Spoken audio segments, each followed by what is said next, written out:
అంతా క్లీన్ చేసి మన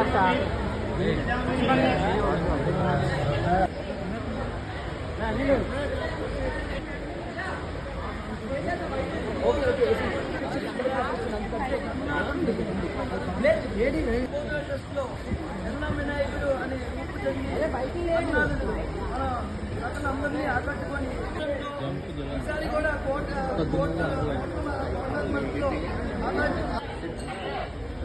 చెప్పండి చెప్పండి